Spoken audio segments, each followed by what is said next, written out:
जितने भी श्रोता भाई बहन यहाँ बैठे हैं सब समझदार हैं, सबने कथा जान रखी है कि मलमास कौन है, अधिक मास कौन है। हम ज्यादा इसका प्रसंग आपको नहीं कहेंगे कि किसको मारने के लिए, केवल हिरण्यकशिपु का संहार करने के लिए नरसिंह अवतार भगवान ने लिया था। वो नरसिंह अवतार लेने के लिए हिरण्यकशिपु ने वर मांगा था, ना नीचे मरूं, ना ऊपर मरूं, ना अंदर मरूं, ना बाहर मरूं, ना अस्त्र से मरूं, ना शस्त्र से मरूं, ना दिन में मरूं, ना रात में मरूं, ना नर से मरूं, ना परशु से मरूं, और ना ही मैं 12 महीने में मरूं। भगवान ने तथास्तु कह दिया था। और एक अधिक कर कर मेरे भगवान ने एक अधिक कर कर मलमास को प्रकट करा, अधिक मास को प्रकट करा, और अधिक मास को प्रकट कर कर उसको उस अधिक मास में नरसिंह भगवान प्रकट होकर हिरण्यकशिपु का संहार करे। अब समझने वाली बात देखिए, शिव महापुराण की सावन में जो अधिक मास पड़ता है उसका प्रभाव क्या होता है, अब समझिएगा जरा। अब जो मलमास है,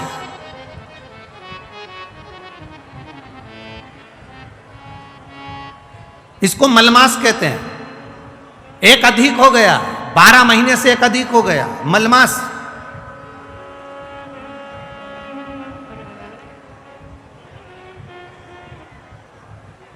तनख्वाह से ज्यादा मिल रहा है। कभी कभी 40,000 रुपए तुम्हारी तनख्वाह है और 40,000 रुपए से ज्यादा कहीं से कमा कर कोई लेकर आया और अपनी पत्नी को दिया, और पत्नी पूछ ले जी ये कहां से आया, तो ये समझ लेना कहां से आया हो, स्मरण में रहिएगा। 12 महीने से ज्यादा हो गया मलमास है,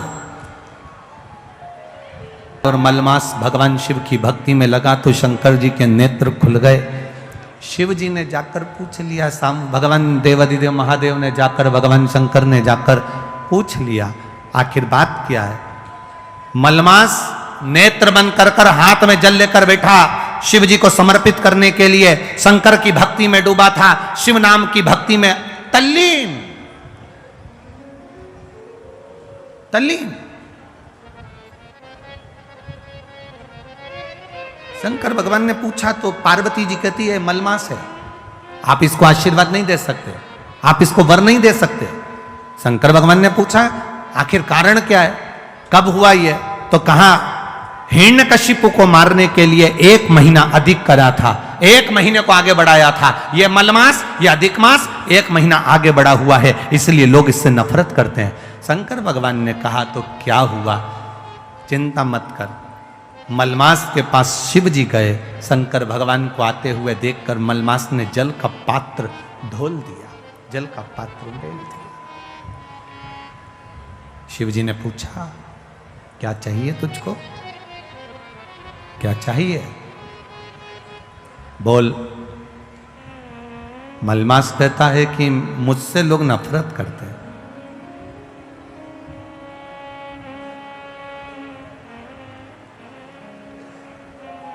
देखो, राहु भी शिव की आराधना करता है, चंद्र भी शिव की आराधना करता है।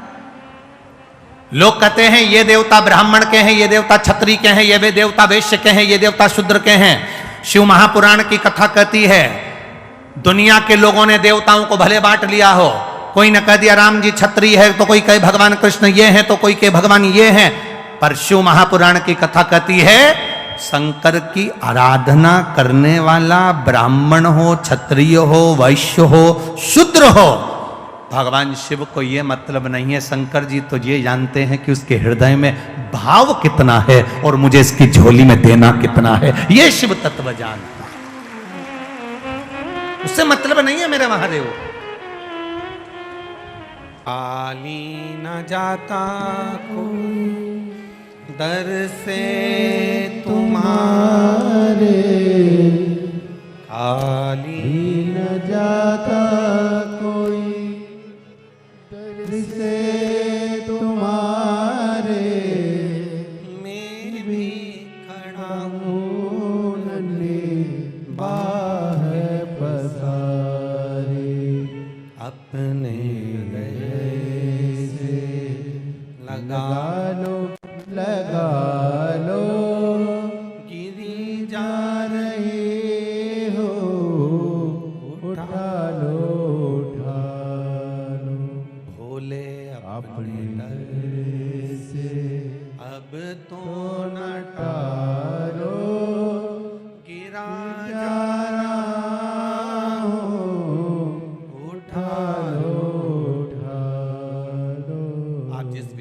के साथ में शिव महापुराण की पावन कथा में पहुंचे हो।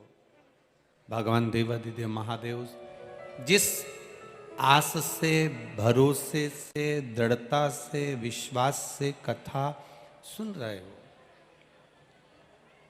बाबा से ये प्रार्थना करना आपका वो विश्वास, आपकी वो दृढ़ता, आपका वो भरोसा मेरा देवादिदेव महादेव सदा बना कर रखे और जीवन का आनंद सदा देता है।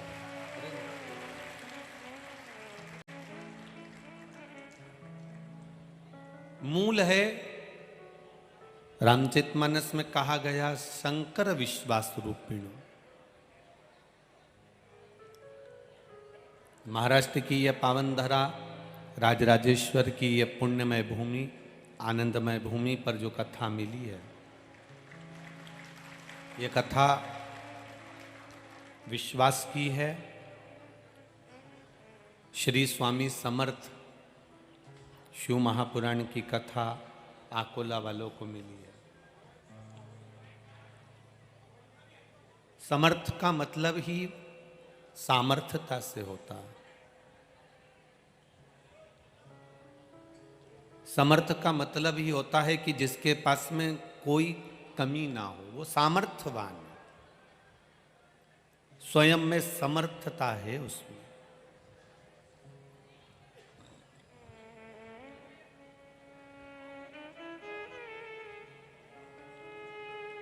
स्वयं में सामर्थ्यता है उसमें।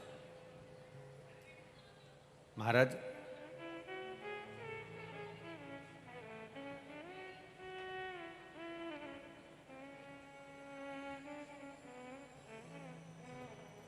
जब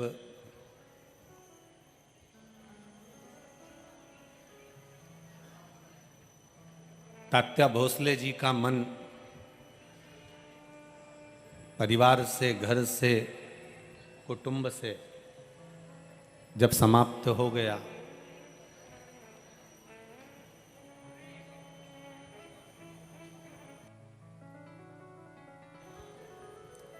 तात्या भोसले जी का मन जब हर जगह से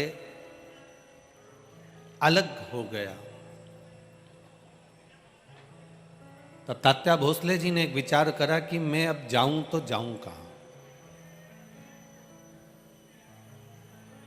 जिसको परिवार से धक्का मिल जाता है, कुटुंब से धक्का मिल जाता है, जिसको हर जगह से चोट दे दी जाती है, हर जगह से धक्का दे दिया जाता है, हर जगह से उसको धकेल दिया जाता है, ठोकर लगा दी जाती है, हर जगह से जब वो ठोकर खा लेता है तो फिर वो किसी न किसी सदगुरु की शरण में चले जाता है, किसी न किसी गुरु की शरण में पहुंच जाता है। तात्या भोसले जी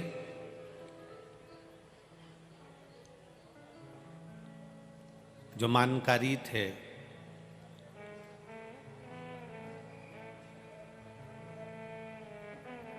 राज्य की सीमा का जिनके पास में कार्यभार था,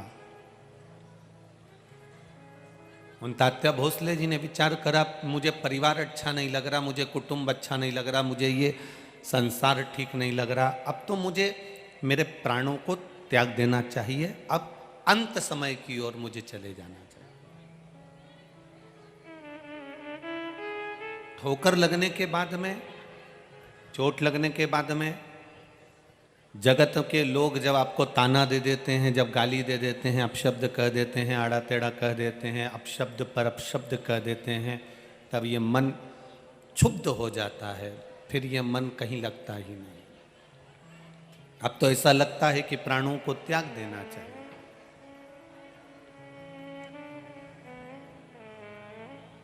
और फिर निवेदन करेंगे जो पहले कथा में कहा, फिर कहते हैं, दुनिया के लोगों पर विश्वास करोगे एक दिन टूट जाएगा, दुनिया के लोगों पर भरोसा करोगे एक दिन धोखा दे दिया जाएगा, पर मेरे महादेव पर विश्वास करोगे और भरोसा करोगे तो कभी वो धोखा नहीं देगा। शंकर भगवान पर करा गया विश्वास, शिव जी पर करी गई अटूट श्रद्धा, आपका भरोसा, आपकी दृढ़ता टूटने वाली नहीं है।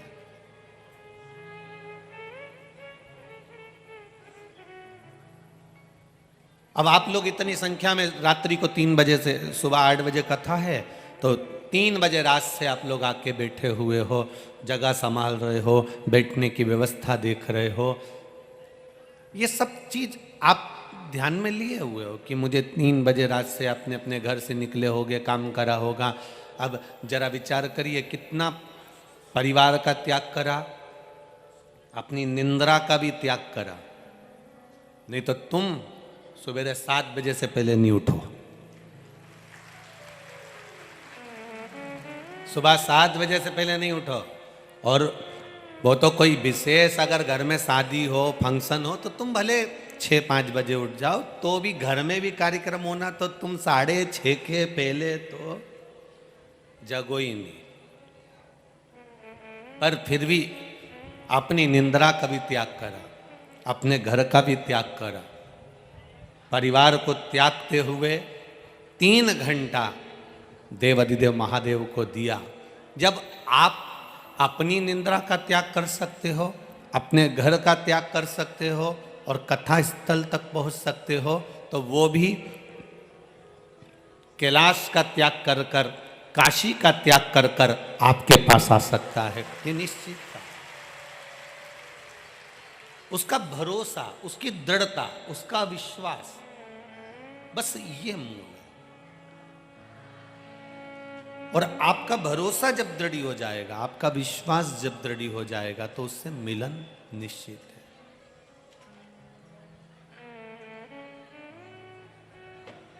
आप जितना भरोसा कर सकते हो उतना करिएगा। महाराज त्यात्याजी भोसले जी, जिन्होंने अपना घर, अपना परिवार, जहाँ से उनको ठोकर मिली, जहाँ से उनको अपशब्द कहा गया, जहाँ से उनको ताने दिए गए, और उनके वैभव को, उनकी सत्ता को, उनके धन को, उनकी दौलत को हड़पने का प्रयास किया गया। श्री स्वामी समर्थ शिव महापुराण की कथा कहती है कि संत के पास, गुरु जी के पास, भगवान के पास में किसी लोभ या लालच से नहीं जाना हमको। तेरे मंदिर में आना मेरा काम है और मेरी बिगड़ी बनाना तेरा काम। किसी लोभ या लालच से हम भगवान के मंदिर ना जाएं, किसी लोभ या लालच से हम परमात्मा की शरणागति में ना जाएं।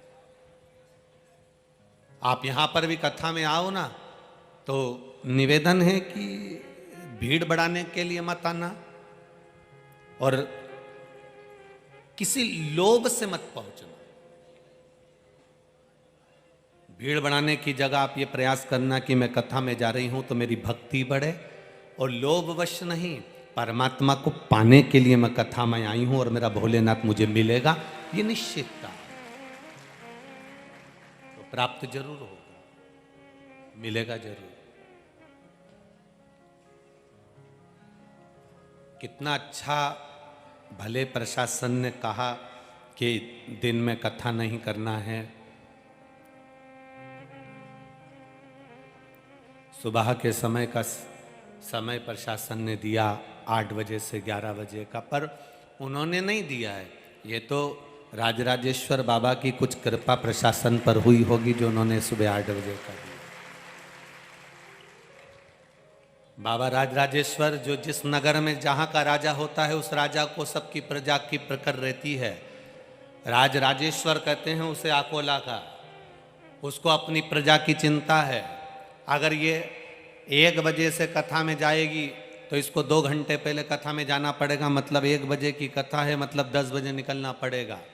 10 बजे कथा के लिए जाएगी, कथा समापन होगी 4 बजे। 7 बजे जब यहाँ से 6 बजे तक लाइन से लगकर ट्रैफिक में जाती जाती शाम को 7-8 बजे जाएगी, तो इनका दुकान, व्यापार, व्यवसाय सब कहीं ना कहीं थोड़ा बहुत रुक जाएगा। इसलिए राजराजेश्वर राजा कहते हैं उसको अपनी प्रजा की चिंता लग गई कि किसी की दुकान भी खराब नहीं हो, व्यापार भी खराब नहीं हो, तो उसने सुबह से कथा रख दी। इसी को राजराजेश्वर कहते हैं, इसी को राजा कहते हैं। जिसको अपने प्रजा की चिंता है।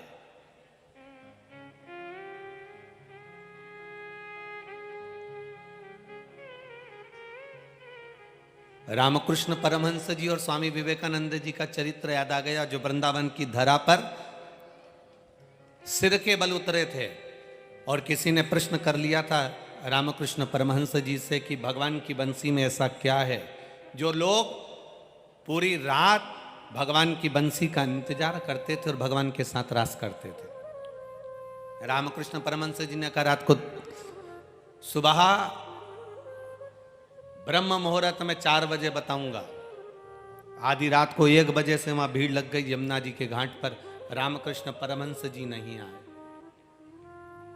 भीड़ लगी लगी लगी लगी लगी लगी 1 बजे से लेकर सुबह 5 बजे तक लोग इकट्ठे हो गए। लाखों की जनता इकट्ठी हो गई कि आखिर भगवान की बंसी में ऐसा क्या है जो गोपियां सुध भूल कर चली जाती थी आधी रात को। सुबह 6 बजे रामकृष्ण परमहंस जी आए और सारे लोगों ने, लाखों लोगों ने पूछा कि भगवान की बंसी में ऐसा क्या है जो गोपियां आधी रात को सुध भूल कर आ जाती थी। रामकृष्ण परमहंस जी ने कहा, वो बंसी में क्या है मुझे नहीं मालूम, पर आज भी उस बंसी में दम तो है, इसलिए रात को 3 बजे से लेकर 6 बजे तक तुम यहां बैठे हो। हम भी नहीं जानते कि शिव महापुराण में क्या है, हम भी नहीं जानते कि भगवान के शंकर के नाम उच्चारण में क्या है, हम भी नहीं जानते कि शिव तत्व में क्या है, पर इतना जरूर जानते हैं कि शंकर की भक्ति में कुछ तो है जो रात को 3 बजे से आप भी यहां इंतजार कर रहे हैं। शिव महापुराण एक दृढ़ता के साथ में, एक भरोसे के साथ में, एक विश्वास के साथ में।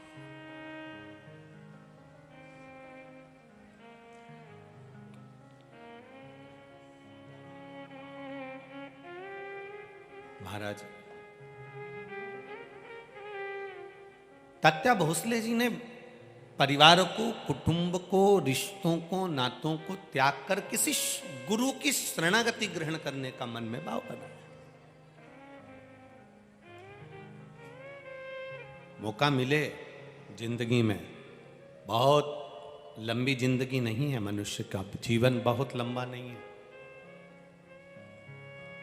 पहले तो गारंटी भी थी कि ये 100 साल जी जाएगा,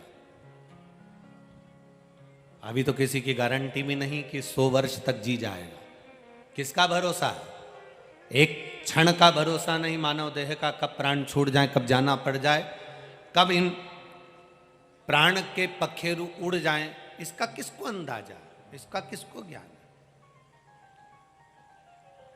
हम होएं, आप होएं, चाहे दुनिया का कोई व्यक्ति हो, कितना बड़ा भी वो भाग्य का वक्ता क्यों ना हो, कितना बड़ा भी वो भविष्य का वक्ता क्यों ना हो, पर मृत्यु पर उसका कोई कमांड नहीं हो सकता।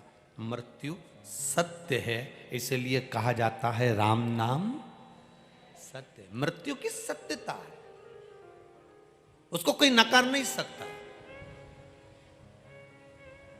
और जब मृत्यु सत्य है तो उसका विचरण, उसका विचार करना, उसका चिंतन करना। तात्या भोसले जी ने विचार करा कि अब मुझे यहां पर परिवार में, नातों में, रिश्तों में, कुटुंब में, कबीले में नहीं रहना, अब मुझे छोड़कर भगवान की भक्ति की ओर अग्रण्य होना। मुझे भगवान का भजन करना है, मुझे स्मरण करना है, मुझे भक्ति करना है, मुझे मंत्र जाप करना है, मुझे नाम जाप करना है। और तात्या भोसले जी छोड़कर श्री स्वामी समर्थ जी के पास में पहुंच गए।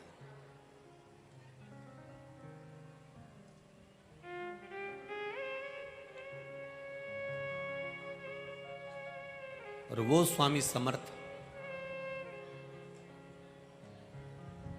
दुनिया के लोग कहते हैं कि ये दत्त का अवतार है, दुनिया के लोग कहते हैं ये नरसिंह जी का अवतार है, पर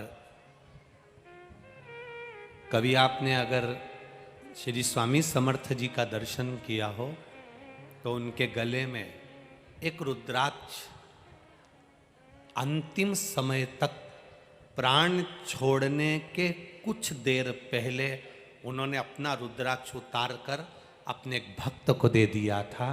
पूरी जिंदगी उनके गले में एक रुद्राक्ष पड़ा रहा, वो श्री स्वामी समर्थ जी थे। एक रुद्राक्ष अपने गले में धारण करते हैं। कोई कहता है कि दत्त के अवतार है, कोई कहता है शिव के अवतार है, कोई कहता है ब्रह्मा के अवतार है, कोई कहता है नारायण के अवतार है, कोई कहता है राम के अवतार है, कोई कहता है कृष्ण के अवतार है। पर कोई सद्गुरु, कोई संत, कोई साधु, कोई सन्यासी, कोई तपस्वी, कोई साधक, कोई उपासक जब भी भजन करता है, जब भी मंत्र जाप करता है, जब भी नाम जाप करता है, जब भी नाम स्मरण करता है, जब मंत्र में डूबा रहता है, नाम में डूबा रहता है, नाम स्मरण में डूबा रहता है, महाराज वो किसका अवतार है ये तो नहीं कह सकते, पर इतना जरूर कह सकते हैं जो भगवान की भक्ति में डूबने वाला संत होता है, साधु होता है, सन्यासी होता है, इसको बंद कर बाबा, सन्यासी होता है, तपस्वी होता है, साधक होता है, उपासक होता है, वो किसका अवतार है ये नहीं कह सकते, पर इतना जरूर कह सकते हैं कि वो भगवान शिव का, राम का, कृष्ण का, दत्त का कृपा पात्र होता है, इसलिए करुणा कर सकते।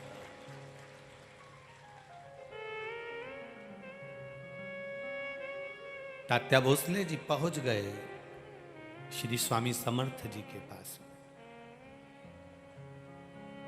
अब जाकर उन्होंने जैसे ही पहुंचे तो स्वामी समर्थ जी का ध्यान मुद्रा में, भक्ति में लगा हुआ था, ध्यान में मैं।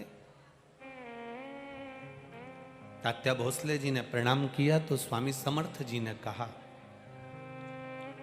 क्यों मानकारी जी, आपके पास में तो एक क्षेत्र का राज्य है, आपके पास में तो एक क्षेत्र का सारा सुख है, और आप आज संत के पास आकर बैठे हो।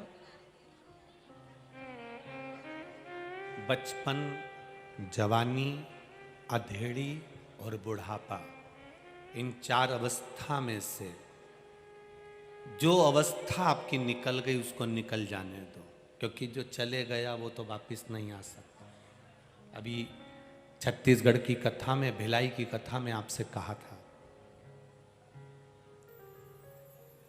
दुनिया की ऐसी कोई सी दौलत नहीं बनी, करोड़पति से करोड़पति व्यक्ति, धनपति से धनपति व्यक्ति, वैभवपति से वैभवपति व्यक्ति, दुनिया में अभी तक वो दौलत नहीं बनी जो आपके गए हुए समय को वापस ला कर दे दे। दुनिया की दौलत में वो सामर्थ्यता नहीं। दौलत से मकान खरीद लोगे, घर खरीद लोगे, प्लाट खरीद लोगे, शादी कर लोगे, बच्चे हो जाएंगे, कुटुंब, कबीला, सब कुछ हो सकता है। फैक्ट्री, दुकान, जमीन, जायदाद, प्लाट, कॉलोनी, मकान, गाड़ी, बंगला, ब्याह, शादी, सब कुछ दौलत से हो सकता है, पर धन से गया हुआ समय वापिस नहीं ला सकते।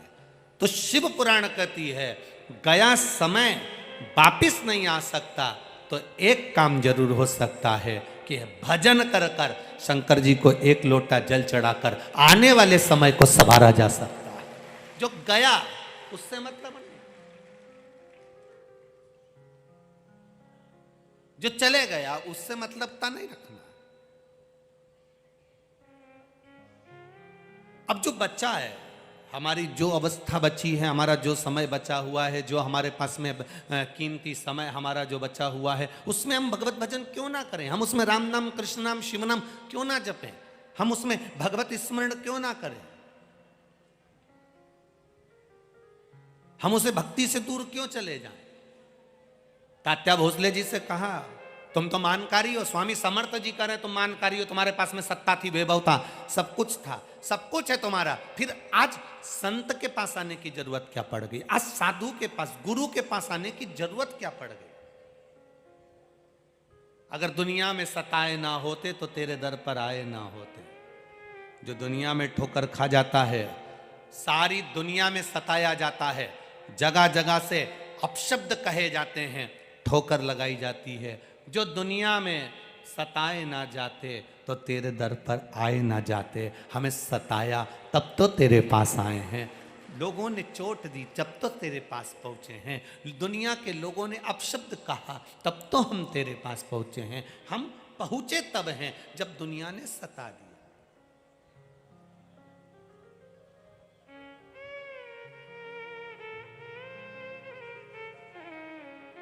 कितने किस्मत वाले हो आकोला वालों, जरा विचार करिएगा, तुम्हारा भाग्य देखिए कितना प्रबल होगा। आज पूर्णिमा का दिन और कथा श्रवण करने को मिल रही है, भाग्य देखिएगा। यहां पर बहुत सारे शासकीय कर्मचारी भी लगे हैं, कोई डॉक्टर होने लगे हैं, कोई पुलिसकर्मी लगे हैं, कोई नगर पालिका के लगे हैं, कोई सेवादार लगे हैं, कोई सेवक में लगे हैं, कोई कार्यकर्ता लगे हैं। कभी जितने भी शासकीय कर्मचारी यहाँ लगे हों, चाहे पुलिस के लगे हों, डॉक्टर के लगे हों, चाहे प्रशासनिक आदि के लगे हों, कभी विचार करना, चित्त बिट्टी में बैठकर, कभी एकांत में बैठकर विचार करना, अभी तक जो नौकरी करी वो दुनिया की करी, पर 7 दिन की नौकरी महादेव की करने को मौका मिला। दुनिया की नौकरी करी, उसने तनख्वाह दी, जो तनख्वाह दुनिया की नौकरी करी, जो तनख्वाह गवर्नमेंट ने दी, वो तनख्वाह पत्नी और बच्चों के काम आई। पर ये 7 दिन की जो नौकरी तुम कर रहे हो सेवा की, ये तनख्वाह वो देगा और उसी के काम आएगी, ये निश्चितता जो उसने दिया।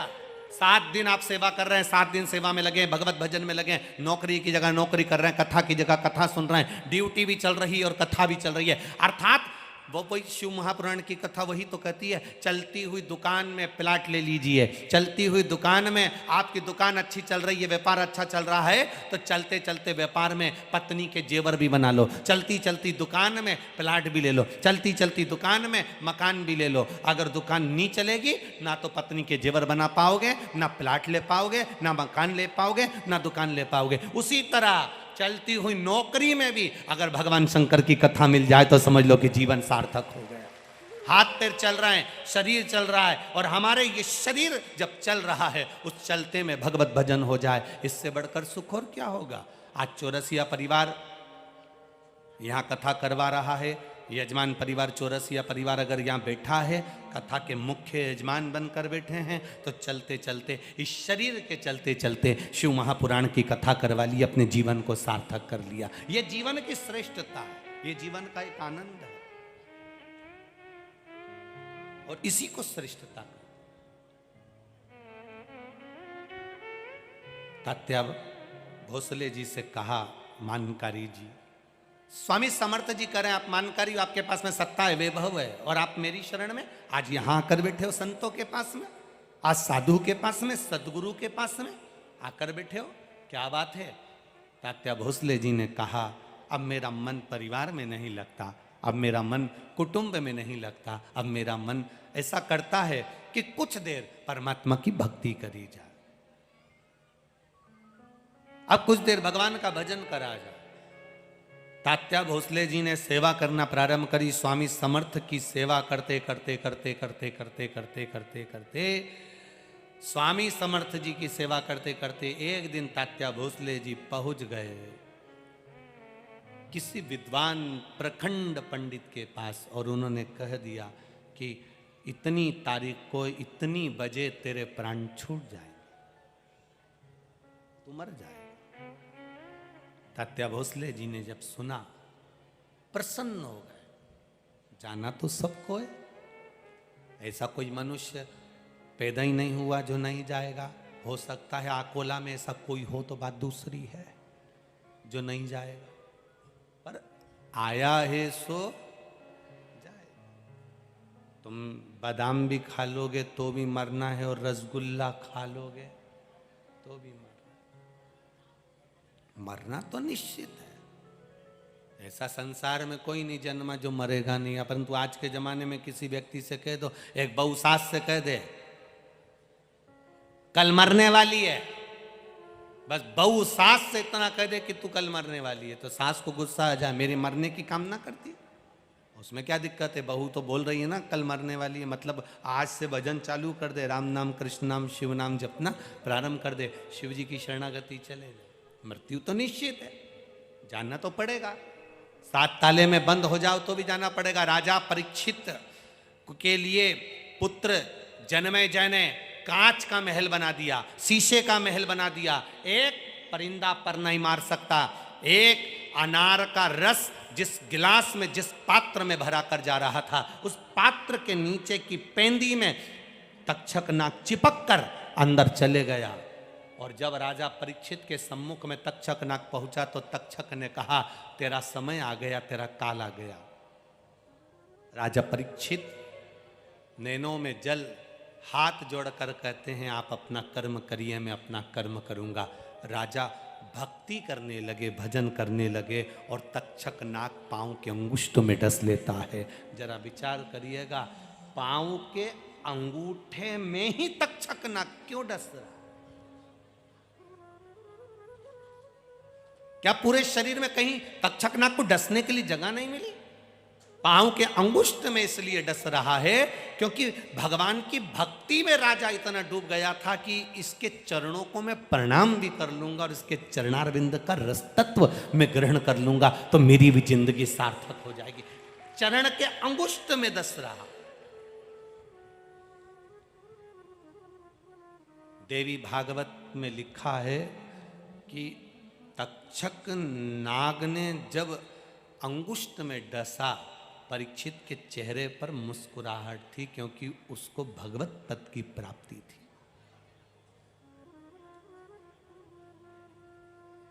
भगवत पद की प्राप्ति,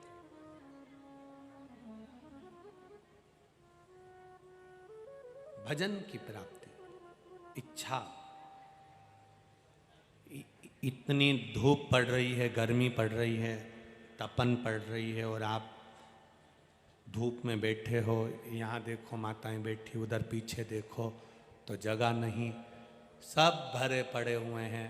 सारे पंडालों में लोग भरे हुए हैं, धूप में खड़े हुए हैं। अर्थात आपके भीतर कहीं ना कहीं शिव भक्ति तो है और वो भक्ति है तो काल भी डरता है भक्त के पास आने के लिए। अकाल मृत्यु वो मरे जो काम करे चंडाल का, और काल उसका क्या बिगाड़े जो भक्त हो महा काल का। जो शिव का उपासक है उसके लिए सब सरल है।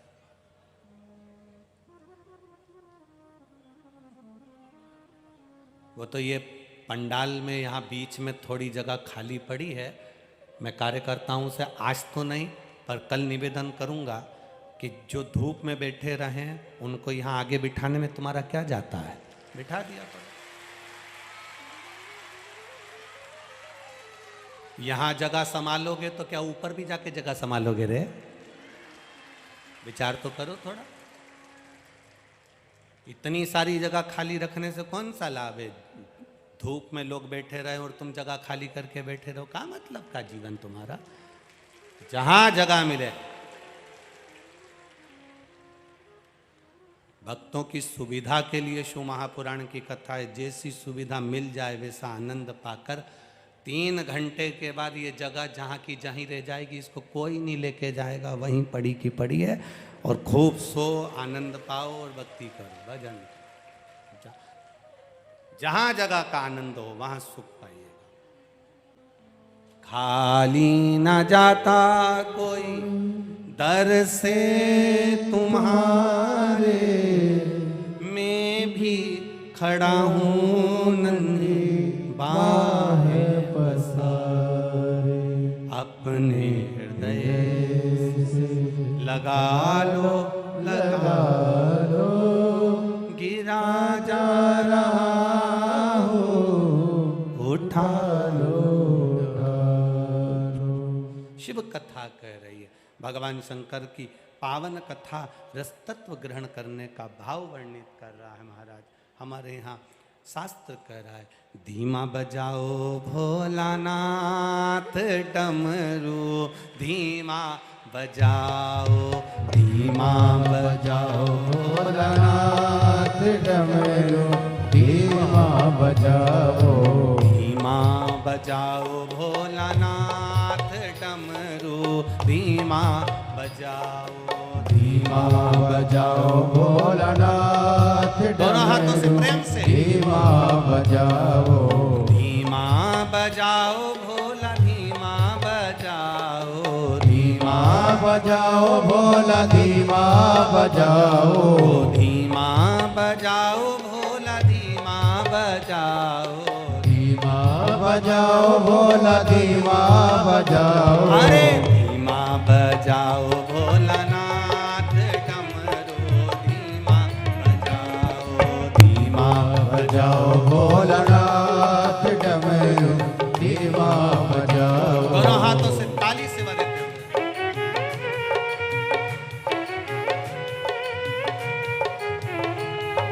जय हो।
हरि बोल।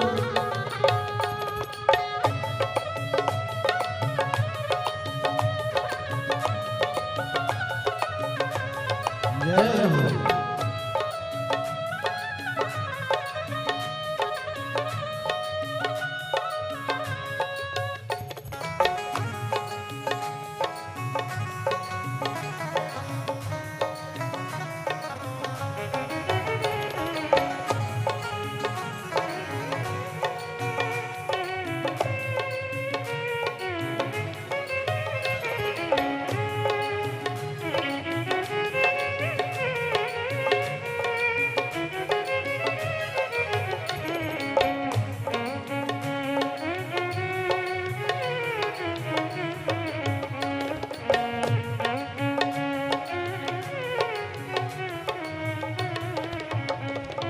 डमरू की धुन सुन के ब्रह्मा जी आए, डमरू की धुन सुन के ब्रह्मा जी आए, ओ ब्रह्मा जी आए संग ब्रह्माणी को लाए, ब्रह्मा जी आए संगे ब्रह्मणी को लाए। अरे धीमा बजाओ भोलानाथ डमरू धीमा बजाओ, धीमा बजाओ भोलानाथ डमरू धीमा बजाओ, ओ धीमा बजाओ भोलानाथ डमरू धीमा बजाओ, धीमा बजाओ भोलानाथ डमरू धीमा बजाओ। आओ से बड़े आनंद के साथ।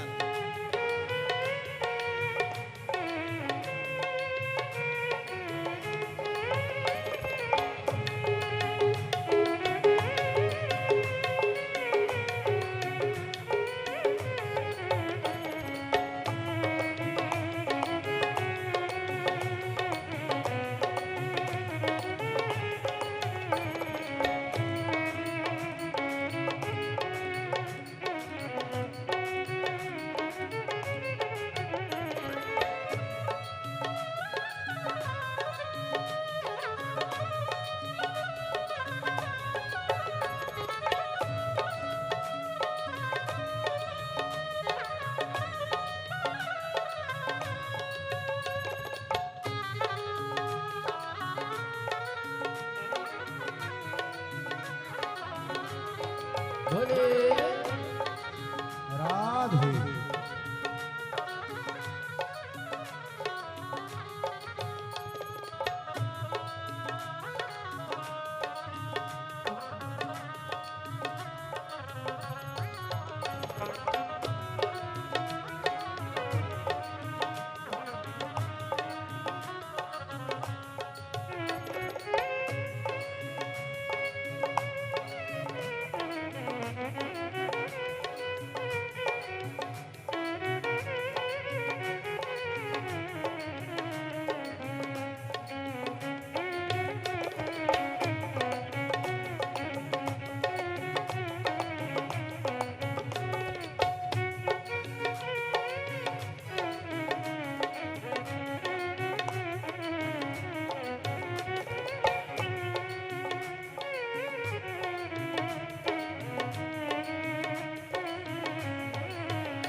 की धुन सुन के राम जी आए, डमरू की धुन सुन के राम जी आए, ओ राम जी आए संग सीता को लाए, राम जी आए संग सीता को लाए, ओ राम जी आए संग सीता को लाए, राम जी आए संग सीता को लाए। अरे धीमा बजाओ भोलानाथ डमरू धीमा बजाओ, धीमा बजाओ भोलानाथ डमरू धीमा बजाओ, ओ धीमा बजाओ भोलानाथ डमरू धीमा बजाओ, धीमा बजाओ भोलानाथ डमरू धीमा बजाओ।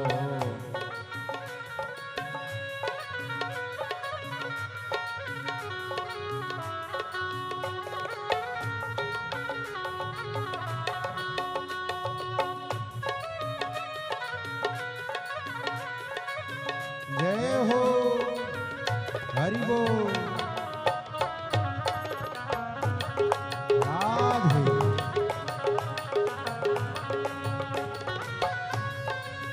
हे शंभो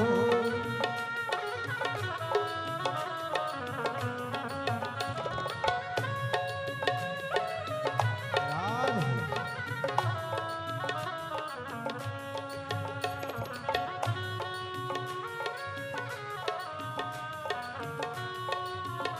हरि बोल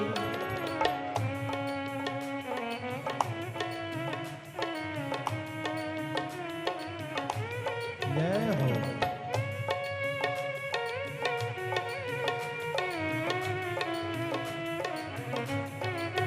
राधे।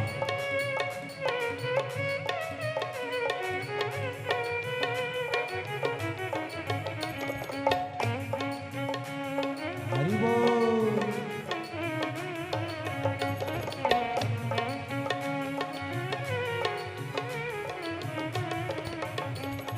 डमरू की धुन सुन के विष्णु जी आए, डमरू की धुन सुन के विष्णु जी आए, डमरू की धुन सुन के विष्णु जी आए, डमरू की धुन सुन के विष्णु जी आए, विष्णु जी आए संग लक्ष्मी को लाए, विष्णु जी आए संग लक्ष्मी को लाए, विष्णु जी आए संग लक्ष्मी को लाए, विष्णु जी आए संग लक्ष्मी को लाए। अरे धीमा बजाओ भोलानाथ डमरू धीमा बजाओ, धीमा बजाओ भोलानाथ डमरू धीमा बजाओ, अरे धीमा बजाओ भोलानाथ डमरू धीमा बजाओ, धीमा बजाओ भोलानाथ डमरू धीमा बजाओ, अरे धीमा बजाओ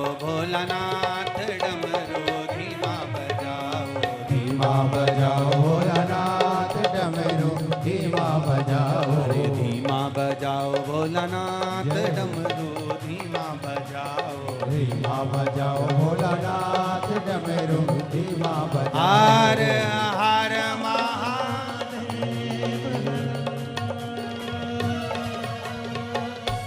अपने स्थान पर बैठकर भगवान शिव से अपने हृदय की बात, दिल की बात बाबा देव अधिदेव महादेव से कहिए। जहाँ जगह मिल जाए वहीं बैठ जाओ और दिल से बाबा से प्रार्थना करें, भाव के साथ दिल से बाबा से निवेदन करें।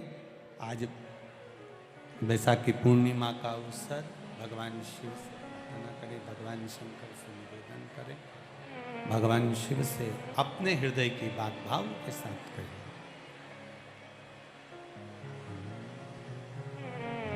श्री शिवाय नमस्तुभ्यं, श्री शिवाय नमस्तुभ्यं, श्री शिवाय नमस्तुभ्यं, श्री शिवाय नमस्तुभ्यं, श्री शिवाय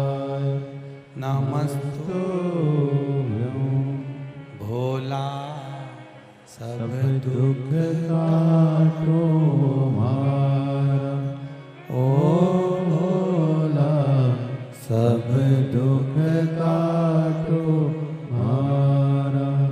शिव शंकर जपो तेरी माला भोले बाबा जपो तेरी माला भोला सब दुख काटो मारा।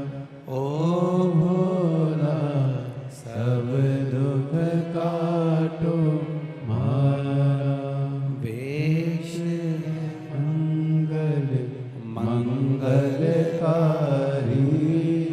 वेश है मंगल मंगलकारी। शमशान वासी हमारा शमशान वासी हमारा। ओ भोला सब दुख काटो मारा। ओ भोला सब दुख काटो मारा। तात्या भोसले जी से कह दिया गया कि तुम्हारे प्राण छूटने वाले हैं, तुम्हारा अंतिम समय आ गया, तुम्हारे प्राण जाने वाले हैं। आज स्वामी समर्थ जी के पास में, श्री स्वामी समर्थ के पास में जब तात्या भोसले जी बैठे हुए,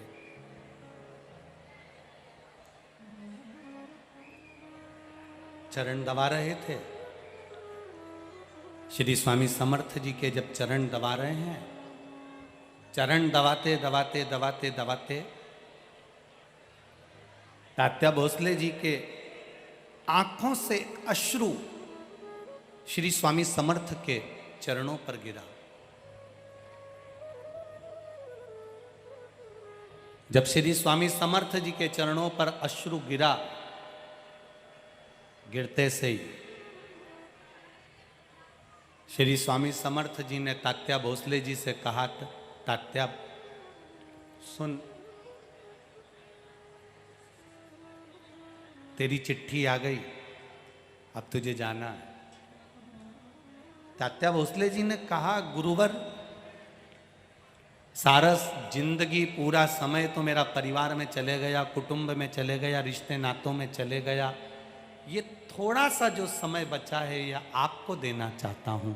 अगर इतनी जल्दी चले जाऊंगा तो आपकी सेवा कैसे कर पाऊंगा।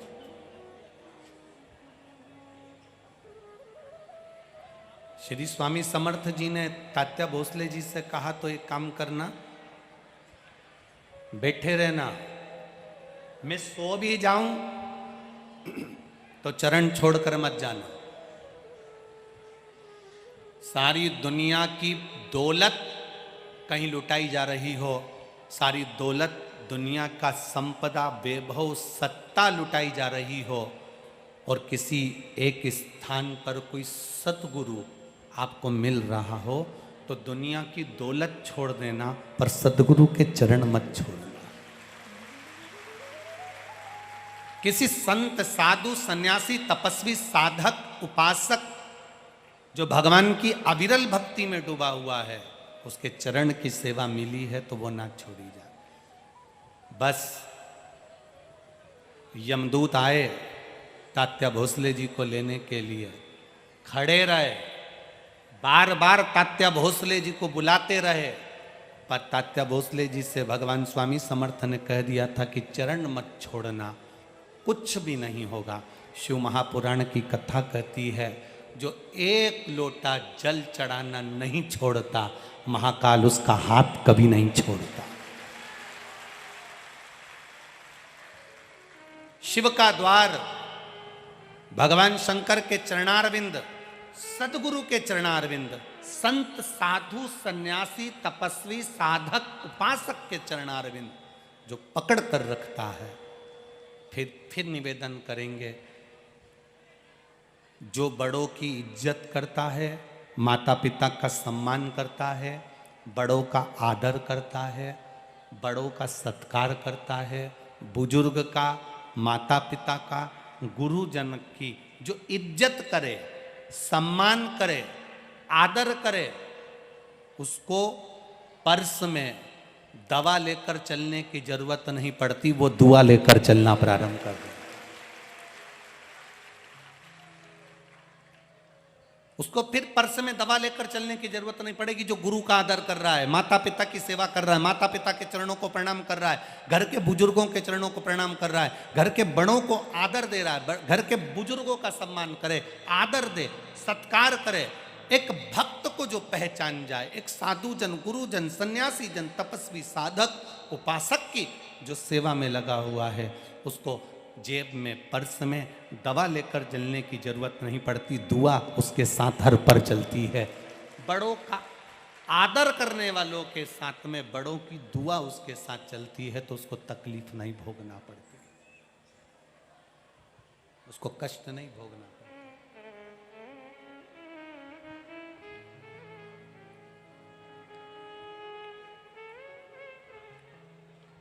भोले मैं तेरी हवा बिच उड़ती जावांगी, बाबा डोर तो छकेला मैं कटी जावांगी। तात्या भोसले ने चरण पकड़े स्वामी समर्थ जी के, स्वामी समर्थ जी के चरण पकड़े।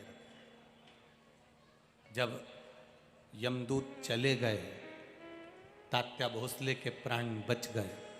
तात्या भोसले ने स्वामी समर्थ जी से कहा कि गुरुवर, ऐसा आपके पास में क्या है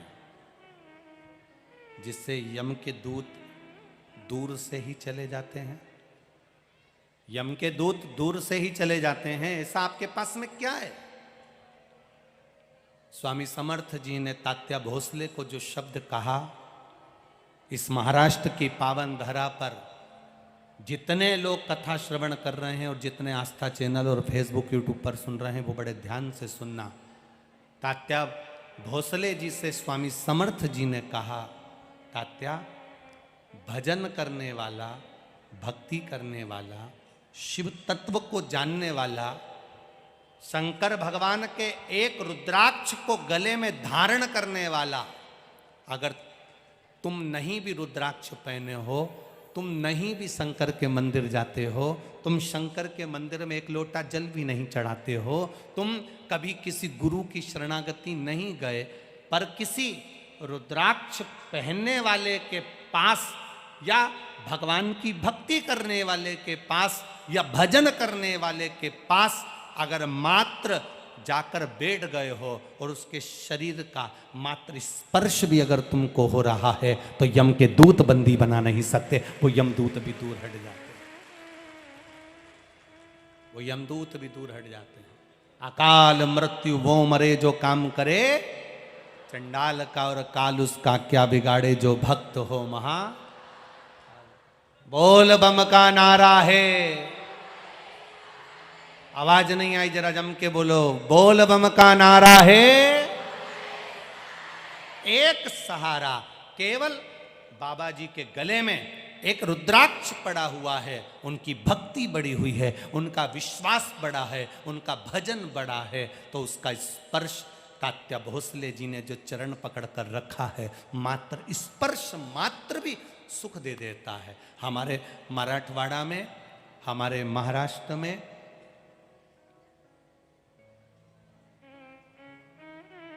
अब इधर विदर्भ में ऐसा है कि नहीं ये पता नहीं, विदर्भ साइड में, आप लोग विदर्भ के अंतर्गत आते हो ना? अरे बोलो तो जम के, आते हो ना विदर्भ के अंतर्गत?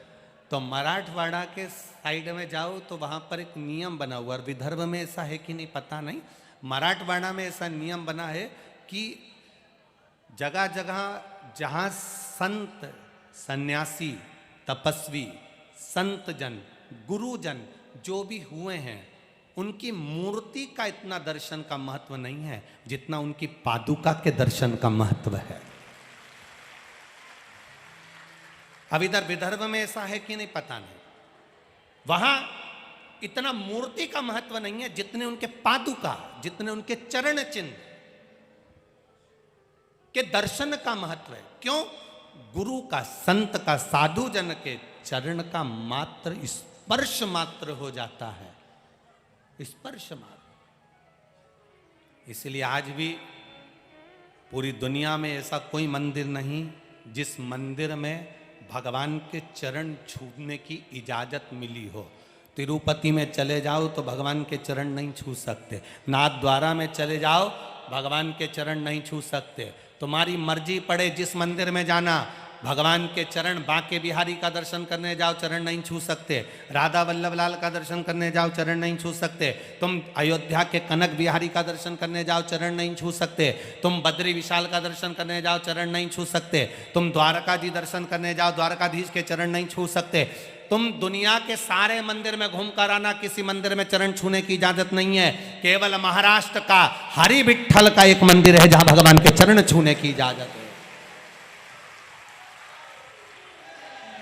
केवल महाराष्ट्र का हरि विठ्ठल का मंदिर जहां पर भगवान के चरण को हाथ लगाने का महत्व है, जहां भक्त जाता है और भगवान के चरणों को छूकर अपना शीश नवाकर उसके चरणों में अपना माथा रगड़ कर आता है, वो दुनिया का केवल एक मंदिर है, वो हरि विठ्ठल पांडुरंगा का मंदिर है।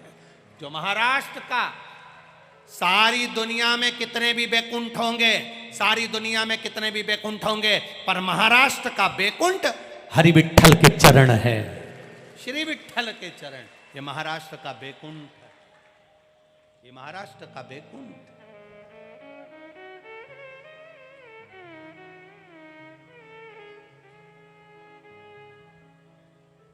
केवल एक बैकुंठ का। कौन ने मांगा था? हरि विठ्ठल के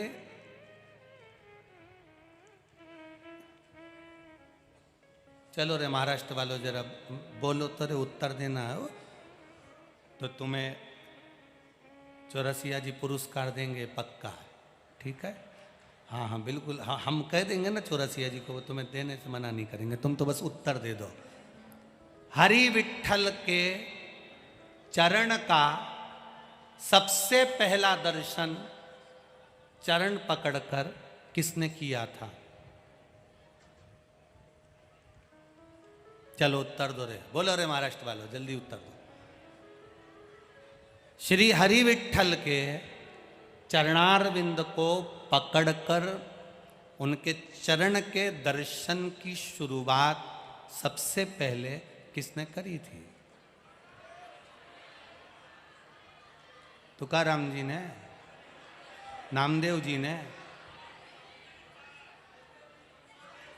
पौंडरिक, पौंडरिक,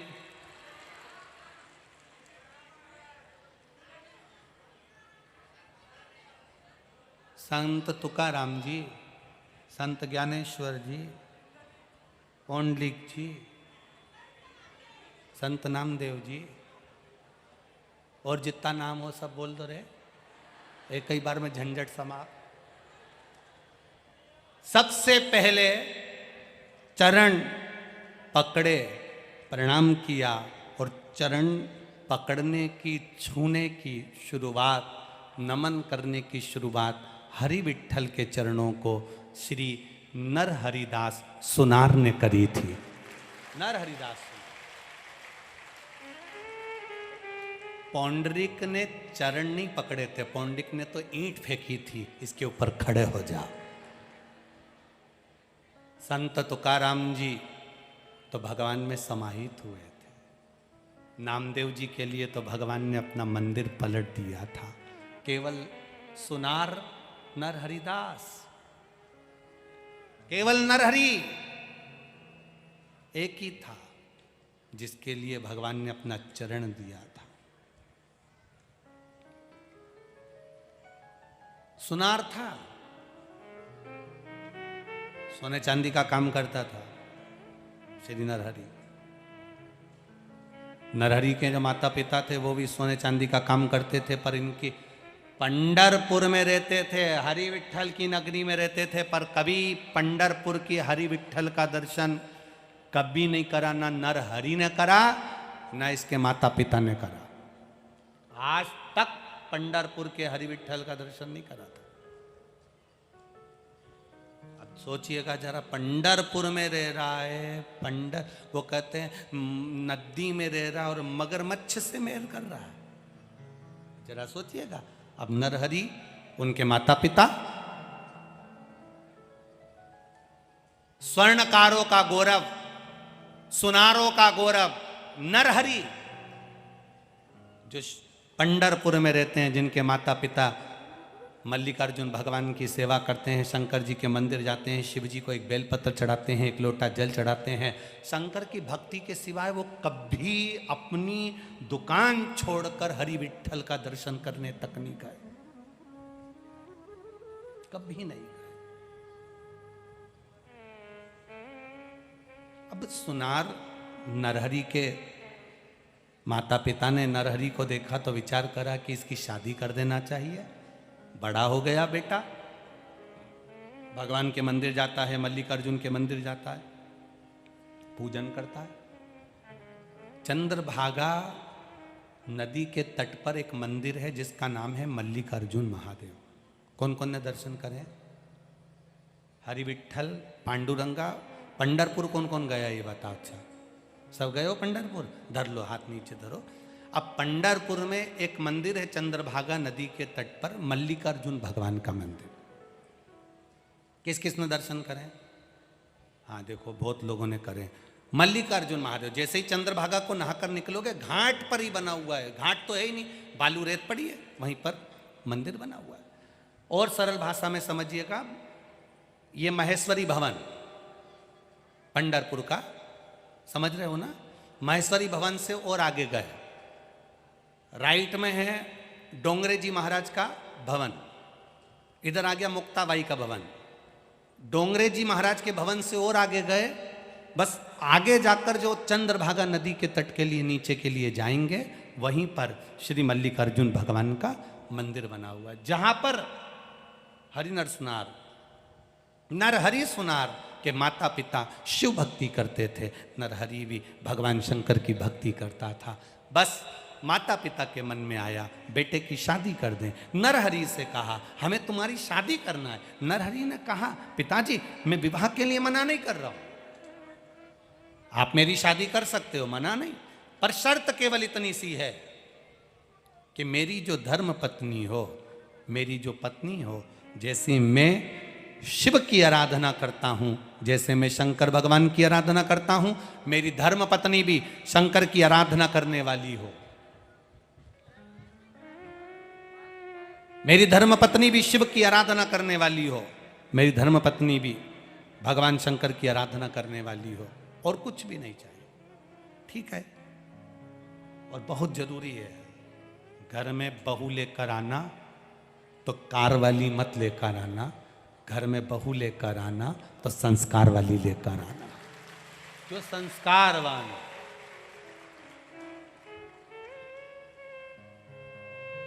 लड़की ज्यादा पढ़ी लिखी है, उसके हिसाब से लड़का देखना।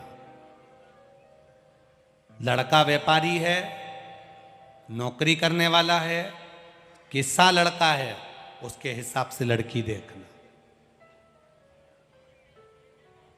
अब बिजनेस करने वाले लड़के के लिए लड़की देख रहे हो नौकरी वाली, सोच कर बैठे हो बहू आएगी गरम roटी देगी। अब मालूम पड़ा जगदम्बा आई तो उसी दिन से गरज रही है। कहा मतलब कर रहा?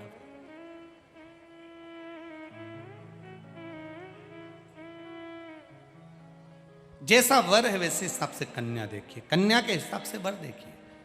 माता पिता से कहा मेरे लिए लड़की देखो तो ऐसी देखना जो भगवान की भक्ति करने वाली हो, भजन करने वाली हो, शिव महापुराण की कथा का रसतत्व ग्रहण करने वाली हो, शंकर का अनुमोदन करने वाली हो, शंकर जी पे एक बेलपत्र चढ़ाने वाली हो, शंकर भगवान पर एक लोटा जल चढ़ाने वाली हो। मालूम पड़े कन्या, बच्ची, बेटी रोज शंकर जी के मंदिर जाती हो, और पति ऐसा मिल जाए जो मंदिर जाए तो गाली बके, मंदिर जाने नहीं दे, कथा में जाने नहीं दे, सत्संग में जाने नहीं दे, भजन में जाने नहीं दे, बड़ा बड़ा चिल्ला चोट करे,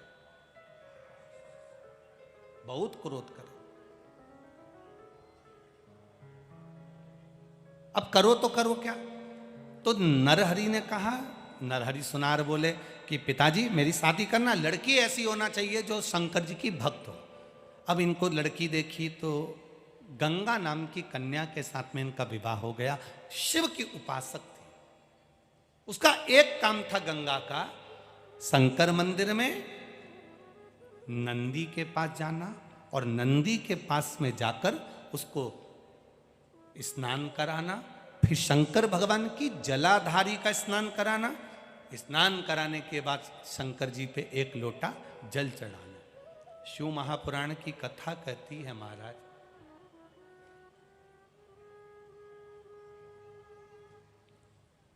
एक बेलपत्र और एक दुर्वा, मात्र एक बेलपत्र और एक दुर्वा। दुर्वा जानते हो ना, दूब बोलते हो कि दुर्वा बोलते हो? हाँ, दुर्वा बोलते हो ना, हरा हरा कलर की। एक दुर्वा और एक बेलपत्र। प्रयास करना जिंदगी में एक बार, जिन बेटा बेटी का मंगल विवाह नहीं हुआ हो और जिसको लगता है कि भगवान शादी हो तो ऐसी जगह हो जहाँ हमारा आदर हो, सम्मान हो, सत्कार हो, जहाँ लोग हमारा आदर करें, सम्मान करें, सत्कार करें, ऐसी जगह विवाह हो जहाँ आदर सम्मान मिले। एक दुर्वा, एक बेलपत्र, जो सोमवार की अष्टमी के दिन नंदीश्वर का स्पर्श कराकर, नंदी का स्पर्श कराकर, जलाधारी का स्पर्श कराकर शिवलिंग के ऊपर समर्पित कर देता है, उसको जो वर प्राप्त होता है और घर प्राप्त होता है वह अच्छा ही प्राप्त होता है।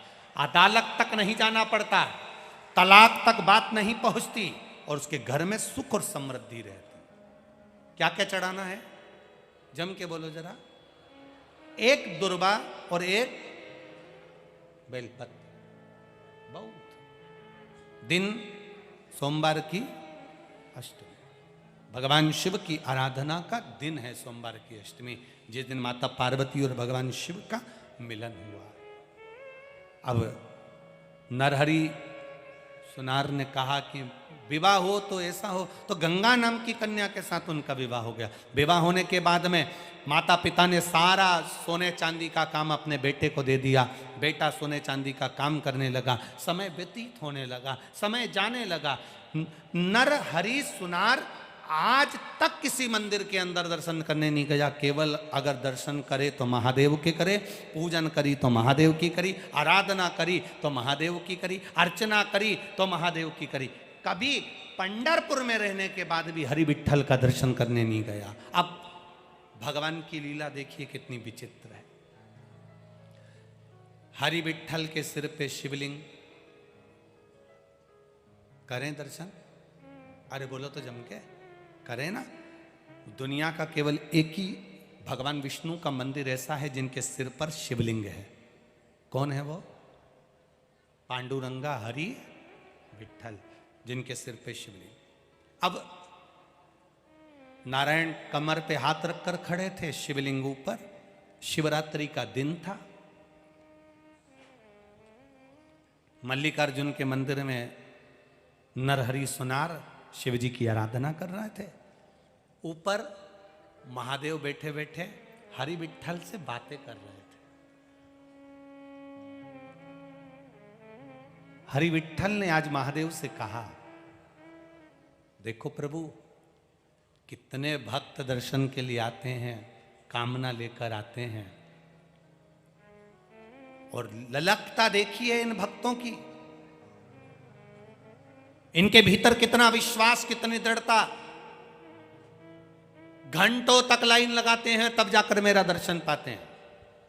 इतने में महादेव जी जो ऊपर बैठे थे उन्होंने कह दिया हरि विठ्ठल से, सारी दुनिया के लोग तेरा दर्शन करने आते हैं, पर तेरी नगरी में एक रहता है नरहरि सुनार। ना तो उसका बाप तेरा दर्शन करने आया पिताजी, और ना वो आज तक दर्शन करने आया। अब बताओ हरि विठ्ठल, ये कोई अच्छी बात है कि घर में ही कोई रहे और तुम्हारा दर्शन ना कर पाई? अच्छी बात।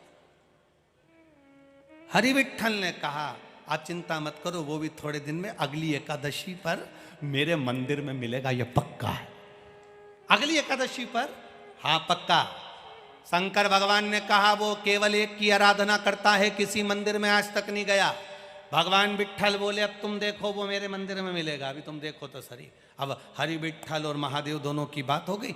अब इतने में एक साहूकार पहुंच गया सुनार के यहाँ। सुनार के यहाँ जाकर कहा, नरहरि, ए नरहरि।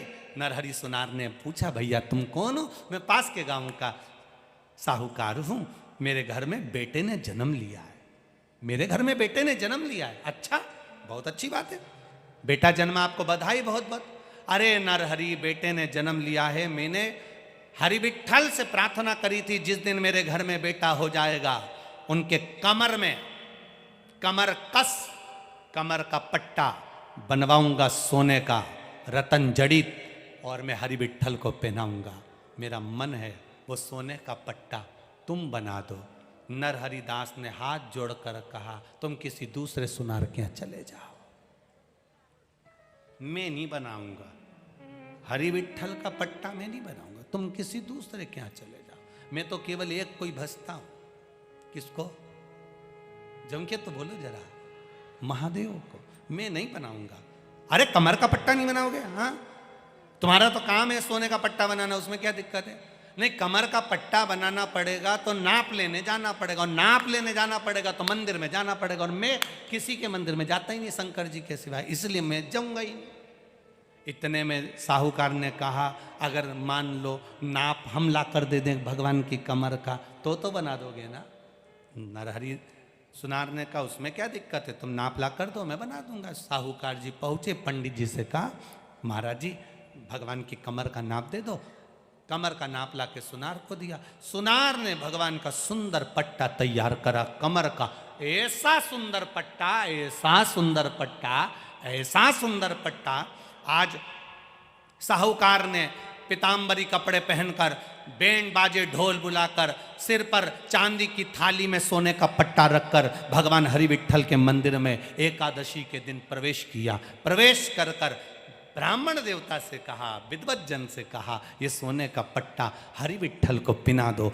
जो सोने का पट्टा हरि विठ्ठल को पिनाया तो वो 4 उंगल बड़ा निकल गया। जैसे ही बड़ा तो पिनाते से नीचे लटक गया। जैसे ही लटका, साहूकार को गुस्सा आया कि बताओ, सुनार ने ये पट्टा बनाया और ऐसा बनाया कि 4 उंगल बड़ा है। पंडित जी, पट्टा कितना बड़ा है? 4 उंगल बड़ा है। अभी दो अब्बी के भी सही करवाता हूं। आज ही पिनाना है हरि विठ्ठल को पट्टा, एकादशी को ही पिनाना है। पट्टा दिया, साहूकार ने अपने घर के पहचान वालों को दिया, इस पट्टे को कटवा के आओ, 4 उंगल कटवा के आ जाओ। इन 4 उंगल का पट्टा कटवाया। जैसे ही जाकर साहूकार ने अपने आदमियों को भेजा और सुनार से कहा, ये पट्टा तो तुमने बड़ा बना दिया, मुझे लगता है तुम सोना ज़्यादा देकर पैसा ज़्यादा लेने वाले थे ना, इसलिए तुमने पट्टे का वजन बढ़ा दिया, 4 उंगल ज़्यादा बढ़ा दिया। इतने में सुनार ने कहा, मुझे तुम्हारे धन दौलत से मतलब नहीं है, मेरे पास बहुत काम रहता है, मैं क्यों बढ़ाऊंगा तुम्हारा सोना, मैं क्यों बढ़ाऊंगा तुम्हारा सोना। ले जाओ। पट्टे को 4 उंगल काटा, पट्टा फिर तैयार करा, पट्टा तैयार कर कर फिर दिया। फिर साहूकार ने पंडित जी को दिया। पंडित जी ने जो पट्टा कमर में भगवान के बांधा तो 4 उंगल छोटा हो गया। अब 4 उंगल छोटा हो गया। फिर साहूकार ने अपने व्यक्ति को भेजा, जाओ सुनार के पास में, नरहरि सुनार के पास में। जैसे ही लोग गए, जाकर कहा 4 उंगल छोटा हो गया पट्टा, कैसा कैसा काट दिया तुमने? कि मैंने तो सही काटा, तुमने कहा था 4 उंगल बड़ा है, काट दो, 4 उंगल छोटा कर दिया। वापिस पट्टे को बढ़ाओ, 4 उंगल फिर बढ़ा दिया, बढ़ा के फिर भेजा।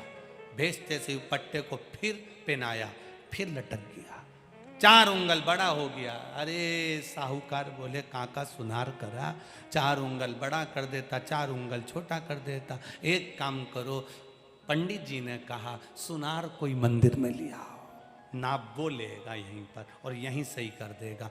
सुनार से कहा नरहरि से, चलो पांडुरंगा के मंदिर में, हरि विठ्ठल के मंदिर में कमर का नाप तुम लो और वहीं पर चलकर सही करो। इतने में नरहरि ने कह दिया, मैं एक के मंदिर के सिवाय कहीं नहीं जाता, मैं कहीं जाऊंगा ही नहीं। तो एक काम तो कर सकते हो ना, तुम भगवान का दर्शन मत करना, आंखों पे पट्टी बांध देते तुम्हारी, नाप तो हाथ से लेना। नरहरि सुनार ने कहा ये हो सकता है, तो मेरी आंख पे पट्टी बांध दो और मैं चलकर नाप ले लूं। अब नरहरि की आंख पे पट्टी बांधी कि दर्शन करूंगा ही नहीं भगवान का, और पट्टी बांधकर नरहरि सुनार को मंदिर के अंदर ले गए। और मंदिर के अंदर जाते से नरहरि सुनार ने कहा, बताओ हरि विठ्ठल की कमर कहाँ पर है? जो नरहरि सुनार कमर को हाथ लगाने लगे, हाथ लगाते लगाते नरहरि सुनार को लगा ये तो मेरे महादेव मृग छाला पहन कर खड़े हुए हैं, ऐसा लग रहा है कि मेरा बाबा खड़ा हुआ है। पट्टी बंदी थी, विश्वास नहीं हो रहा था कि ये कौन है। तब माना नहीं दिल, तो नरहरि सुनार ने भगवान के शरीर को हाथ लगाना चालू करा। हाथ लगाया तो मालूम पड़ा कि एक हाथ में कमंडल है, दूसरे हाथ में त्रिशूल है। फिर हाथ लगाया चेहरे पर, गले के पास जो हाथ पहुंचा तो ऐसा लगा कि गले में सांप पड़ा हुआ है। नरहरि सुनार को लगा, आवाज लगाकर बोला, तुम तो विट्ठल का दर्शन करा रहे थे, विट्ठल के कमर का पट्टा बनवा रहे थे, ये तो मेरे बाबा महादेव हैं। साहूकार बोला, पागल हो गए हो नरहरि सुनार, विट्ठल हैं। नरहरि सुनार बोले, बाबा भोलेनाथ हैं, विट्ठल हैं, बाबा भोलेनाथ हैं। इतने में नरहरि सुनार ने सिर पे बंधी हुई आंख की पट्टी को जो खोला, सामने विट्ठल ही खड़े थे। नरहरि सुनार ने वापिस बांध लिया, वापिस पट्टी को बांधा, ये तो विट्ठल है।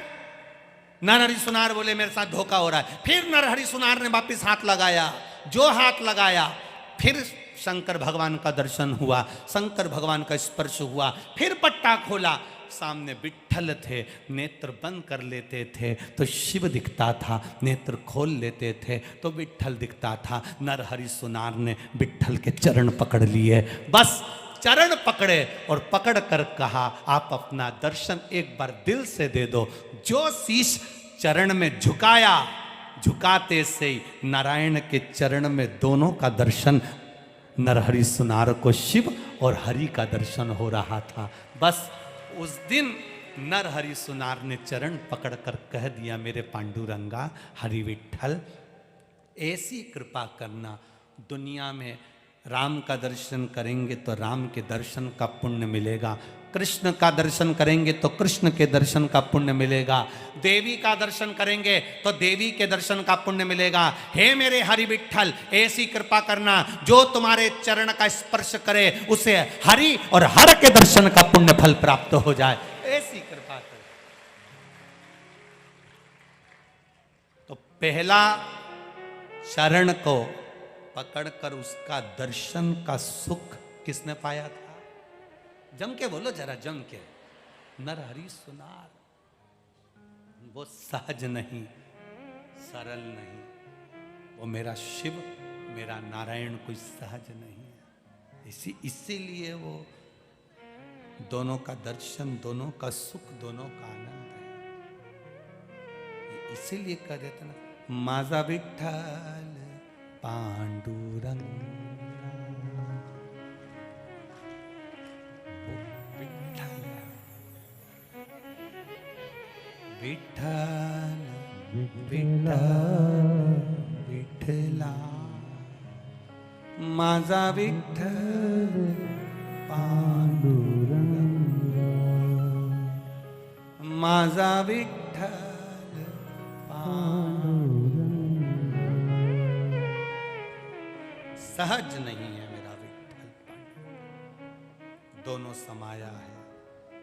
संत, सदगुरु, प्रभु, परमात्मा, घर के बुजुर्ग, घर के बड़े, जिनके चरण का मात्र स्पर्श कर लेने पर, जिनके चरण को मात्र पकड़ लेने पर हमें दवा की जरूरत नहीं पड़ती, उसकी दुआ हमारे साथ चलती है। वो शिव तत्व, वो शंकर है, वो ओघड़ी है, वो दयालु, वो दातार, वो कृपा सागर है। आप ईश्वर को कभी नहीं देख पाओ,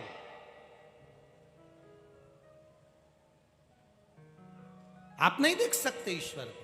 हमारे नेत्र में इतना काम, इतना लोभ, इतनी आसक्ति, इतनी वासना, इतनी तृष्णा, इतनी आसक्तियां भरी है कि हम अपनी इन नग्न नेत्रों से, इन नेत्रों से हम ईश्वर को नहीं देख सकते। पर इतना विश्वास रखना, हम उस भगवान को नहीं देख सकते, पर वो भगवान हमको देख सकता है। तुम में से कितने लोग हैं जो चोटे को देख लेते हैं? कोई तुम्हारा मंगलसूत्र चुराएगा, कोई तुम्हारी चेन चुरा लेगा, कोई तुम्हारा पर्स चुरा लेगा, कोई तुम्हारा मोबाइल चुरा लेगा, पहले तो आप लोगों से निवेदन है कि सोना चांदी हीरा पन्ना जो भी कीमती सामान है उसको लेकर कथा में मत पहुंचना। ना तो समिति उसकी जवाबदार होगी, ना यहाँ की प्रशासन जवाबदार होगी, आप खुद जवाबदार होंगे।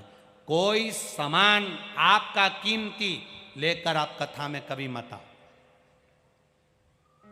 सोने का मंगलसूत्र पहने रहोगे तो बार बार सोने के मंगलसूत्र पर ध्यान रहेगा। खोटेला पहन रहोगे, खोटा पहने रहोगे तो तुम्हारा ध्यान जाएगा नहीं, तुम्हारा पूरा ध्यान कथा में लगा रहेगा। नहीं तो कई लोग अच्छी चप्पल पहन के आ जाते हैं 700 800 900 रुपए की, तो उनका ध्यान वहीं रखा रहता है।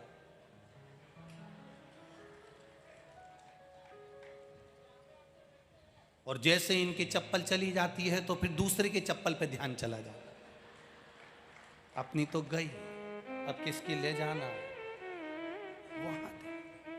अब जब तुम कुछ लेकर आए नहीं हो तो जाए तो आग लगे बस्ती में अपन रहो। अब तुम में से कितने लोग हैं, जैसे यहां कथा कर रही ना, आप ईश्वर को नहीं देख सकते पर ईश्वर आपको देख सकता है। आप भगवान को नहीं देख सकते पर भगवान, जम के बोलो, आपको देख सकता है। आप चोर को नहीं देख सकते पर चोटा तुम्हारे गले में पड़ी हुई। चोर भी इतने समझदार है, हमको तो लगता ना जाने कहां से सीख के आए हैं। नकली छूते ही नहीं है, ओरिजिनल को तुरंत पहचान जाते हैं। वो पेनी पीली साड़ी वाली, ध्यान गया और चोटा तुरंत उसी के पास जाके पल्लू डाल के तुरंत बैठा। और बैठते से थोड़ी देर कथा में ऐसा मस्त हुआ, धीरे से पल्लू उड़ा और तुम्हारे ऊपर गया और मालूम पड़े चैन गाया। इसीलिए चैन चली जाएगी तो तुम बेचैन हो जाओगे। चैन मैन कुछ लेकर मत आना, कोई जरूरत नहीं। ज्यादा धन दौलत लेकर आने की भी जरूरत नहीं। तुम तो केवल अपना मन लेकर कथा में आना, बाकी का सब घर छोड़िए। केवल मन लेकर आओ, दिल से आओ। भगवान की कथा सुनना है, 3 घंटे कथा का स्मरण करना है। और कोई कोई माताएं कह देती है गुरुजी ऑटो में जाने का पैसा तो लाना पड़ेगा। तो तुमसे निवेदन है, अगर ऑटो में आने का पैसा भी नहीं हो तो वहीं पे खड़े रहना और उस डमरू वाले को याद करना कि तेरी कथा में जाना है, कोई को भेज रहा है क्या। इतनी देर में तो कहीं का हारन बजाता मिल जाएगा, काकी चल रही क्या, बस अपन बैठो जा। विश्वास कर कर, भरोसा कर कर।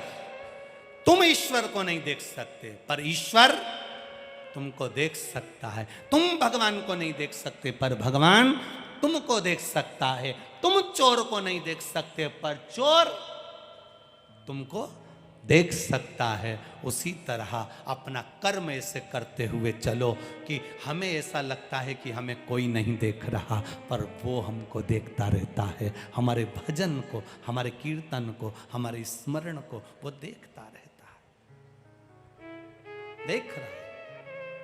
हमारी दृष्टि नहीं जा सकती। आप लोग इतने दूर दूर 1 2 3 4 इतने सारे पंडालों में बैठे हो, बाहर धूप में खड़े हो, कोई कहीं बैठा है, कोई कहीं बैठा है, हमारी दृष्टि नहीं जाएगी। हमारी निगाह, और ये आस्था वालों के कैमरे की भी कैच नहीं कर पाएंगे। इतना दम नहीं है कैमरों में भी कि तुम्हें इतनी दूर दूर वो कैच कर सके। तुम्हें ये भले कैच नहीं करें पर वो नोबाल नहीं होने देगा। वो तो कैच कर लेगा, वो तुमको गिरने नहीं देगा, ये निश्चित। बस भजन में चित्त रमाइए, स्मरण में चित्त रमाइए।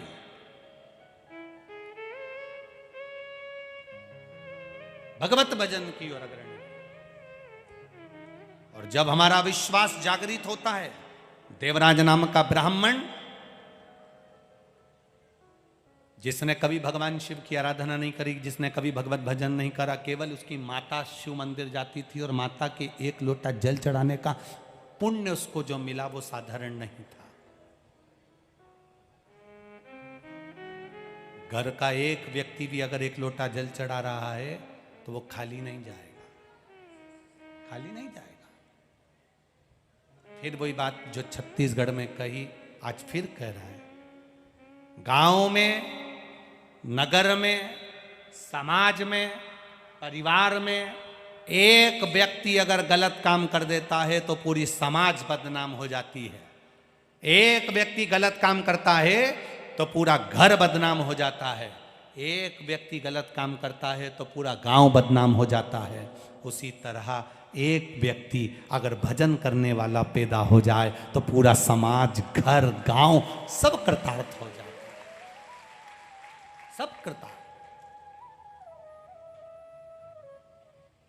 3, जिस गांव में रहते हैं उस गांव को कोई बर्बाद नहीं कर सकता। 3, पहला,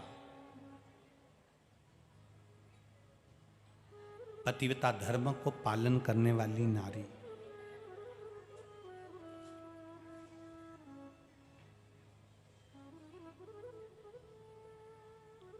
पतिव्रता धर्म का पालन करने वाली स्त्री जिस गांव में रहती है उस गांव को कोई बर्बाद नहीं कर सकता। दूसरा,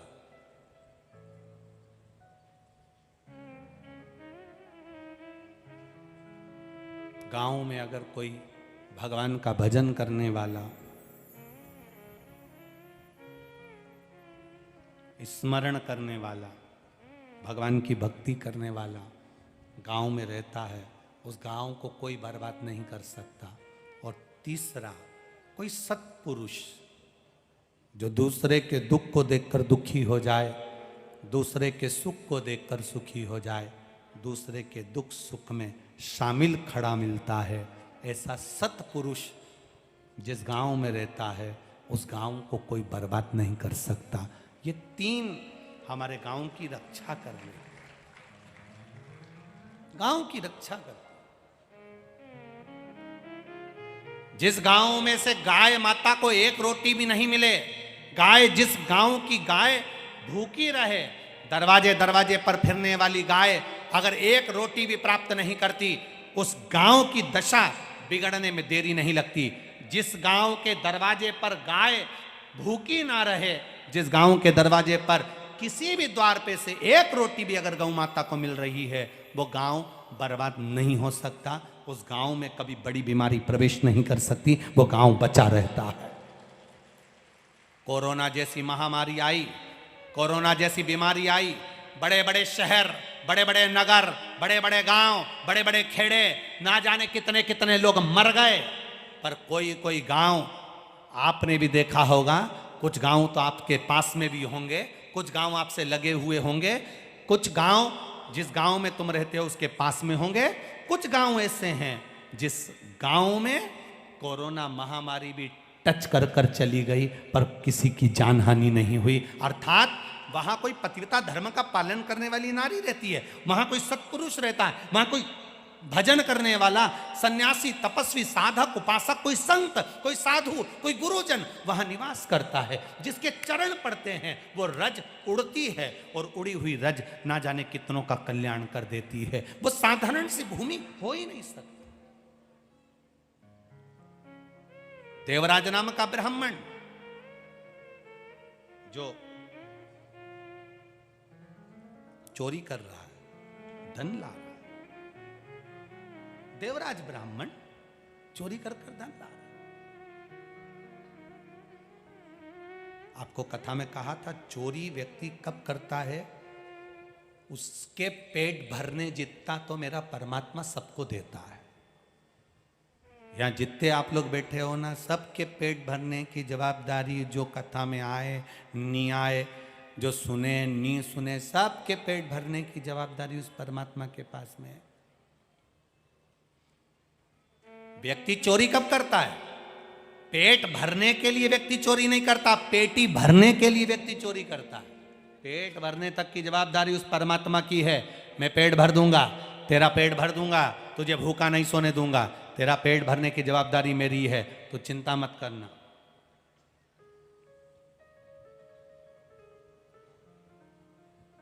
पेट भरने की जवाबदारी उस परमात्मा की है। पर व्यक्ति चोरी कब करता है? जब उसकी बहुत सारी इच्छाएं जागृत होने लगती है। बहुत इच्छा है। अभी मेरे पास में छोटा सा मोबाइल है, 2000 का, 500 का, 1500 का। अब इच्छा जागृत हो गई, कम से कम 50,000 का मोबाइल लेना है तो 50,000 जोड़ना पड़ेंगे तो फिर तिकड़म लगाना पड़ेगी तो मतलब किसी ना किसी के यहाँ से वो 50,000, या तो जो दुकान पे ग्राहक आएंगे, जो चीज़ तुम 10 रुपये की 15 में दे रहे थे, उस 50,000 के मोबाइल को लेने के लिए तुमने वो 10 रुपये की चीज़ 15 की जगह 20 की कर दी। तुमने उससे ज़्यादा ले लिया, ले तो लिया पर दुख इसी को तो चोरी कहते हैं। तुम 1 रुपये की चीज़ 2 रुपये में दे दो, चल जाएगा, पर 2 रुपये की जगह तुम 4 रुपये या 10 रुपये में दोगे तो भुगतना पड़ जाएगा। मना नहीं है। एक पानी की बोतल कितने की आती है? जम के बोलो जरा। 20 रुपये की, 10 रुपये की, 15 रुपये की। बाजार में पानी की बोतल मिल रही है 15 रुपये की, 20 रुपये की।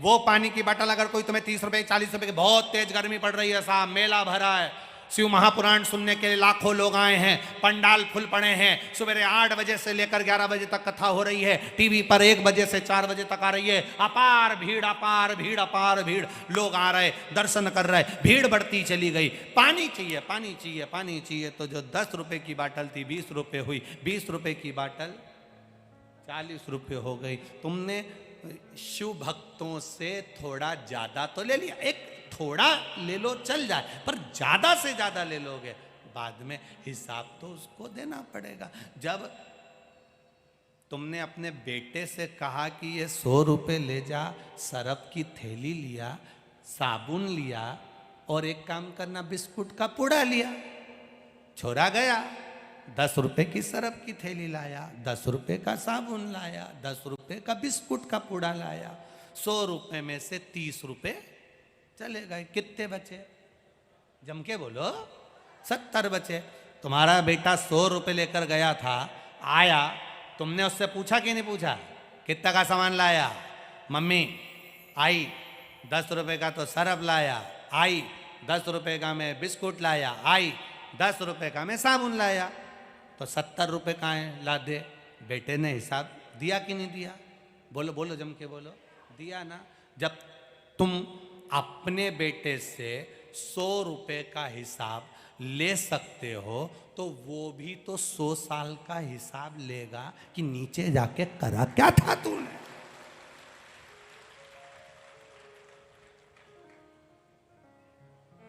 ₹10 ज्यादा छोरे ने खर्च कर दिए। 30 रुपये का सामान लगाया था, 70 रुपये होना थे, 60 रुपये लेकर आया। 10 कहाँ है? 10 रुपये की मैंने टॉफी खा ली, आइसक्रीम खा ली, फिर आई ने उठाई मोगरी देखिए, वो जो कपड़ा धोने की नहीं होती, पहले लकड़ी की चलती थी इतनी बड़ी, आजकल तो वो वॉशिंग मशीन चले, यूं छिले है। पहले मोगरी चलती थी, कपड़ा को ऐसे डाल दो, नहीं जुच कूटी पड़ा। फिर आई ने उठाई मोगरी और जो धोया। तूने 10 रुपये व्यर्थ गवा दिए, 10 रुपये बेकार जगह लगा दिए, टॉफी खा गया, आइसक्रीम खा गया, जो धोना चालू करा, बस वो भी, उसके पास में भी एक मोगरी है धोने के लिए। सब मशीन है उसके पास, वॉशिंग मशीन भी है, नरक में पटक देता है, घूमते रहो, वॉशिंग मशीन नरक में घूमते रहो। और एक मोगरी उसके पास में भी, ये गदा लेके चलता है, वो चिल्ला के कहता है हम यम हैं। और उसकी धर्म पत्नी भी साधारण नहीं है, यमराज की धर्म पत्नी धुमोरना। क्या नाम है यमराज की पत्नी का नाम क्या है? धुमोरना। वो भी कम नहीं है, वो धुमोरना भी धोना काम करती है, बस एक ही काम उसका धोना। लोग कहते हैं उसका नाम धुमोरना नहीं, धोना। वो पचिट के मारे। इसीलिए कहते हैं महाराज, मत बुरे कर्म कर वरना पछताएगा, भगवान की आंखों से तू बच नहीं पाएगा, तू बच नहीं पाएगा। अरे ओ अज्ञानी मत कर, करना दानी। तेरे कर्म का फल भी तू ही पाएगा, जैसा किया तूने तेरे आगे आएगा।